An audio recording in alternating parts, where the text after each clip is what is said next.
sa ilalim ng kaniyang kapangyarihan, naghihawak-hawak ng kamay,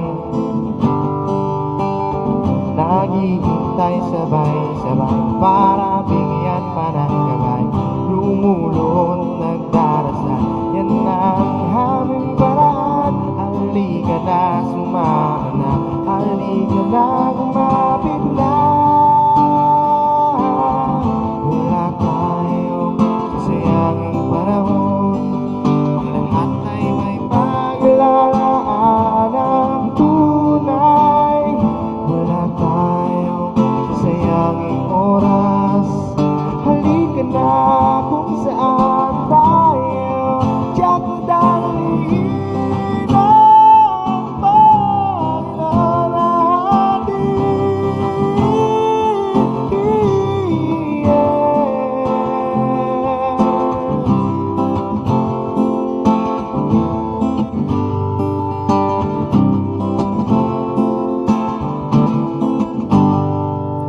halika't magpahayag tayo sa labas. Sa lupa ni Jesus ay dapat maiayan. Halika't magpuri tayo sa bahay.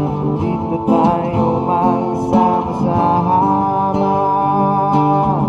Wala tayong sayanging panahon, ang lahat ay may